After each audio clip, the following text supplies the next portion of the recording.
Hello and welcome to my channel. Today I'm going to talk about my capture of two galaxies, NGC3718 and NGC3729. There is also a bonus group, Hickson number 56. My name is Rob and this is Seven Skies Astro.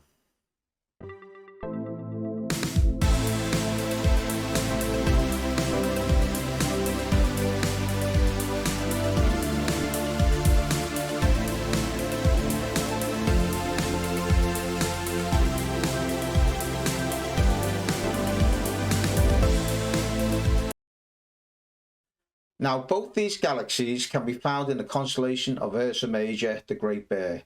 The galaxies are here just below the Big Dipper or Plough, or also called the frying pan, depending on where you are in the world.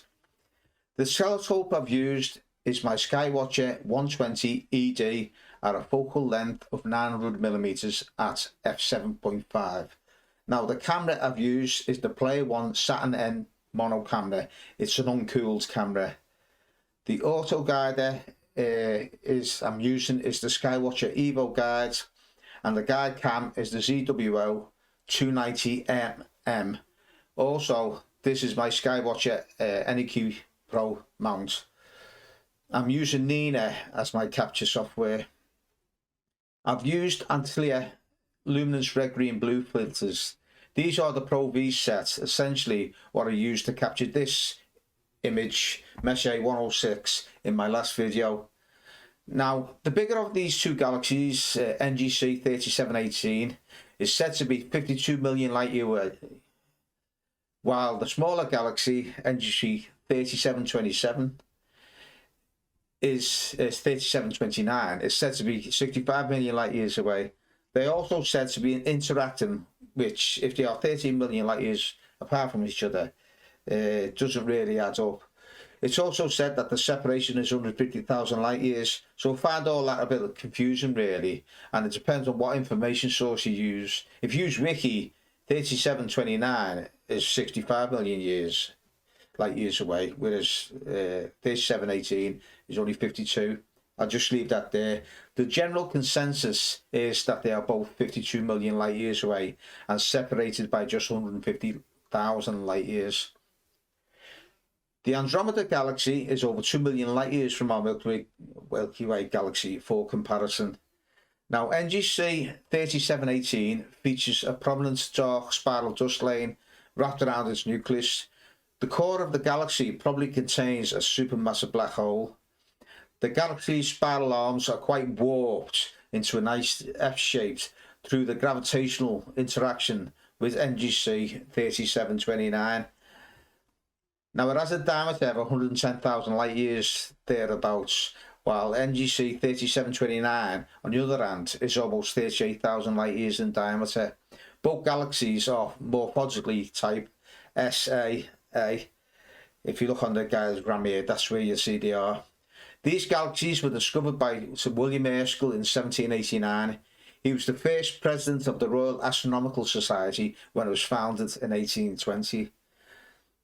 On March 13th, 1781, while making observations, he noted a new object in the constellation of Gemini. This would, after several weeks and to and fro with other astronomers, was confirmed to be a new planet, eventually given a name Uranus, or Uranus as the little kids laugh at. The guy was a beast in his day of making discoveries. Now, onto the capture process itself. I imaged over 2 nights, getting 2 hours of each red, green and blue and 3 hours of luminance.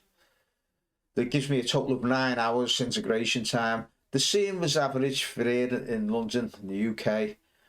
Now, this is a single sub of each red, green, blue and luminance.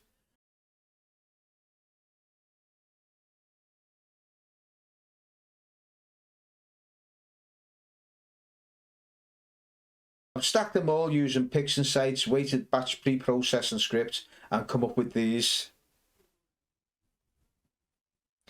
Reasonable, but in all fairness, probably need double the hours I have. But unfortunately, these British skies will not play ball and have firmly remained under a cloud or two. Next up was dynamic background extraction, then blur exterminator.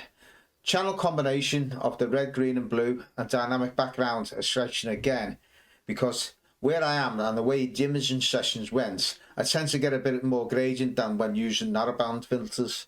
This makes sense as the bandpass on the RGB is something like 100 nanometers or so, as opposed to the 7 nanometers I use with the narrowband imaging. This tends to give allow a bit more light pollution in, and that's where you get a slightly more and different gradients.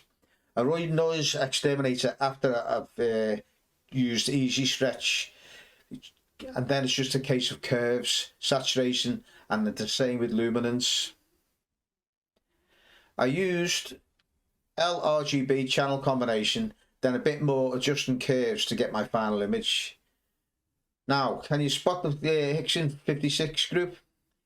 It's hard to believe there are 5 galaxies here interacting, and what's more, they're over 400 million light years away. Something like 8 times the distance. So that's it for this video. A slightly different style of video, and I hope you like it. I like to keep it short, because I know your time is valuable. I would be grateful if you could hit that like button and maybe leave a comment, as I love to hear from you guys. Now, a massive thank you to my subscribers, and if you haven't subscribed, please consider hitting that little button, as it really helps me out. Here's the finished image, and until next time guys, keep well and clear skies.